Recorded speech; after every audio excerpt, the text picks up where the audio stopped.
c'est mes facilitateurs pour entrer dans l'union et la vivre.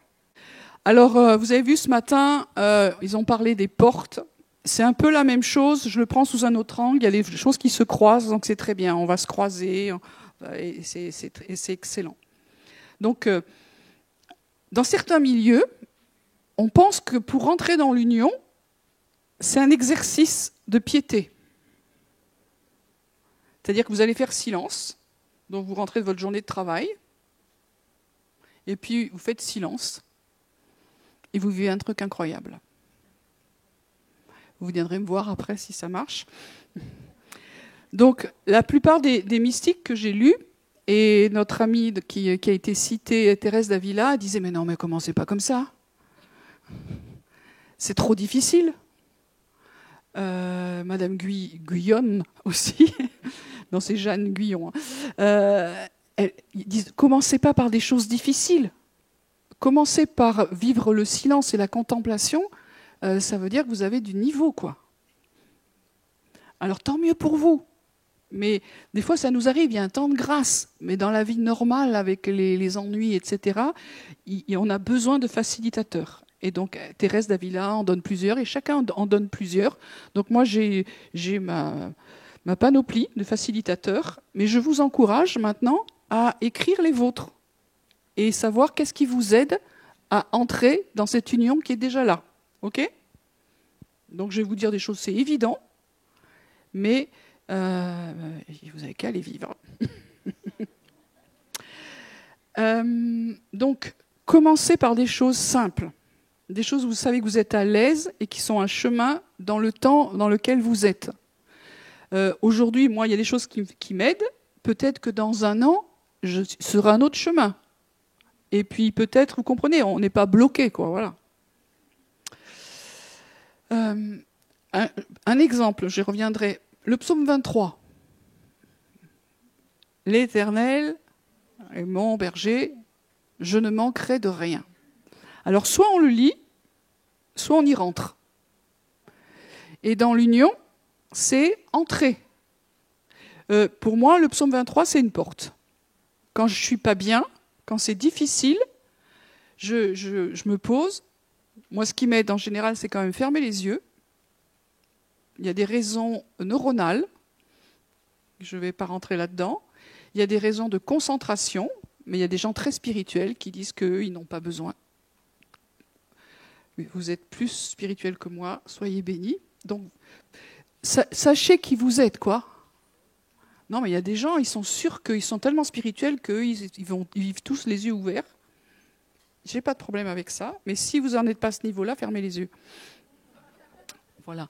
Et je commence plus à lire, mais je dis, par exemple, le jeudi dernier, on avait une veille et on a commencé à déclarer qu'on ne manque de rien. Mais c'est une phrase incroyable dans l'union. La chose pour moi le plus forte, c'est toujours le désir de la rencontre. Si vous ne désirez pas, j'ai une grande nouvelle. Voilà, c'est très bien. Tout le monde a bien compris. Ça, c'est chez les mystiques aussi, c'est constant, le désir. Si tu ne désires pas, tu n'auras rien. Je ne sais pas si vous avez remarqué, ce mot, il est souvent employé dans la Bible. Alors, le Cantique des Cantiques, chez les Juifs, ils appellent ça, ce livre, le Saint des Saints. C'est-à-dire un livre particulier, qui est à part. Et à un moment donné, il y a quelque chose, il y a comme un summum au niveau de l'amour. Et je suis à mon bien-aimé est à moi. Et puis je passe tout ça. Et tous mes désirs se portent vers lui. Un jour, j'étais dans une rencontre à France en Feu, j'étais à Paris. Puis c'était intense, c'était fort. Et puis, vous savez, des fois, Jésus il vient et vous savez qu'il va vous dire un truc important. Et il dit, tu sais Fabienne, la porte de l'intimité, c'est ton désir. La clé, c'est ton désir. Et dans tout ce que j'entends, plus nos désirs, tous nos désirs sont tournés vers lui, plus il y a les portes qui s'ouvrent. Et avec cela, l'amour est libéré et l'autorité avec. Parce qu'il n'y a pas d'autorité sans amour. Je le dis à chaque fois, c'est les facilitateurs, c'est de dire je vais essayer de ne pas passer une journée sans avoir pratiqué l'union. Voilà. C'est comme on mange, on boit, on dort. Certains, c'est du sport, soyez bénis. Mais chaque jour, ça se pratique. Là aussi, tout ce que j'ai lu, tout ce que j'ai entendu, c'est... Ils disent tous pareil, pratiquer, pratiquer, pratiquer. Et quand je dis ça, c'est pas juste avoir un culte personnel où on lit sa Bible, c'est très bien. Quand je dis un truc, c'est pas que je l'oppose. C'est pas ça ou ça, il faut arrêter, ça c'est grec. La pensée de Dieu, elle se complète, elle s'élargit. Donc je ne suis pas en train de dire qu'il faut arrêter de faire un truc. Mais aujourd'hui, nous travaillons sur l'union. Et là, c'est une question de relation. Pas d'activité spirituelle, de relation. Et le désir, c'est lié à une relation. Et le fait, comme ça a été dit, au niveau de... le désir, c'est lié à l'amour. Et quand je désire, c'est que je veux que mon amour se réveille. Ou quelque chose de lui, à un moment donné, il vient me toucher. Et je suis réveillée dans l'amour. C'est le moment où il faut y aller. Des fois, c'est moi qui ai des initiatives, mais des fois, c'est lui qui a des initiatives. Et des fois, on est tellement occupé qu'on loupe ces initiatives. Donc, cette lecture de la parole aussi, qui est un facilitateur. Donc, on est d'accord quand on est dans un truc prophétique, il faut que vous travailliez la Bible, il faut que vous aimiez la Bible, il faut que vous travailliez la parole. Il ne faut pas être des indigents de la parole quand on est prophétique. Oh non, Dieu me parle, oui, mais...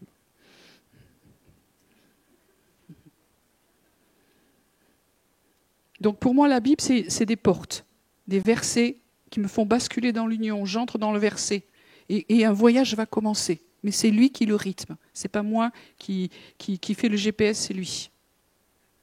Donc si j'ai du temps, au fur et à mesure que je persévère dans la lecture ou la méditation, il se passe quelque chose dans mon être intérieur, dans mon esprit. C'est comme s'il se détendait. Le souffle est là, il y a tout qui se détend et il y a le shalom qui entre à l'intérieur de moi. Et je l'ai déjà dit la dernière fois, je crois, que Shalom, c'est un nom de Dieu. C'est Adonai Shalom. C'est-à-dire qu'il fait partie de la nature de Dieu. Souvent, les gens disent « Ah, Dieu m'a pas parlé, j'entends pas la voix de Dieu. » Mais il peut parler en langage paix, en langage Shalom. Et quand vous avez une profonde paix intérieure, c'est une façon que Dieu a de nous parler sans mots. On peut continuer dans les facilitateurs. Un chant. Bon, le chant, moi, ça m'aide. J'espère que vous aussi, parce que dans le ciel, il y a quand même pas mal de chants. Donc voilà. Donc tout à coup, je chante, et puis waouh, ça y est, l'union est là. Pas simplement de l'adoration. L'adoration, j'adore celui que je vois. Je suis à genoux, je le serre, et on continue à faire ça, et je continue à faire ça. Dans l'union, c'est autrement. Je suis en lui, il est en moi. C'est encore autre chose. Ça ne veut pas dire qu'on ne va pas adorer comme ça, mais c'est beaucoup plus relationnel. Si je peux dire ce mot-là, qui est compliqué. Quand je suis vraiment au bout de ma vie et que c'est trop sec, alors j'ai d'autres facilitateurs qui, moi, m'aident. Mais peut-être pour vous, ça ne vous aide pas du tout, mais je vous dis les miens. Voilà. De lire des textes de mystiques. Des fois, une seule phrase d'un mystique, pouf, ça me fait partir. Si vous, ça ne veut pas partir, c'est pas grave. Une citation, un bouquin, un bout, une histoire. Et puis, une chose, moi, qui m'aide, c'est j'ai un journal prophétique. Et des fois, je relis ce que j'ai vécu. Et ça me réembarque dans mon histoire. Voilà, ça, c'est quand c'est vraiment sec de chez sec. Et Thérèse d'Avila, elle disait, oui, moi aussi, je prends un livre quand ça ne marche pas. Mais c'est bien de savoir que ces gens qui sont des waouh, ils avaient plein de jours où ça ne marchait pas du tout. Ça nous détend. Pour ceux qui sont des animaux d'extérieur, aller se promener, un paysage, etc. Moi, je suis un animal d'intérieur, c'est pour ça que je n'ai besoin que d'être d'un endroit confortable et les yeux fermés, le reste, je m'en fiche. Il y en a d'autres, ils ont besoin de marcher, de voir, de toucher. Mais vous vous connaissez. Aidez-vous. Une photo. Moi, les photos, quand même, je suis visuelle, ça me parle. Il y a des photos comme ça. elles m'embarquent, elles me disent des choses, elles me parlent de Dieu. Une musique. Donc je l'ai déjà dit, pratiquer la respiration, le souffle de Dieu. Alors je l'ai dit dans le premier atelier, hein, j'ai bien cherché au niveau médical et scientifique, c'est cachère, ça va. Je ne mène pas dans des machins chelous. C'est vraiment le souffle de Dieu qui est en nous. Et combien de fois, quand moi je suis tendue et que ça va pas bien, et avant de dire une grosse bêtise ou que ça n'aille pas, je vais dire je vais peut-être pratiquer cette union, et ça commence par la respiration.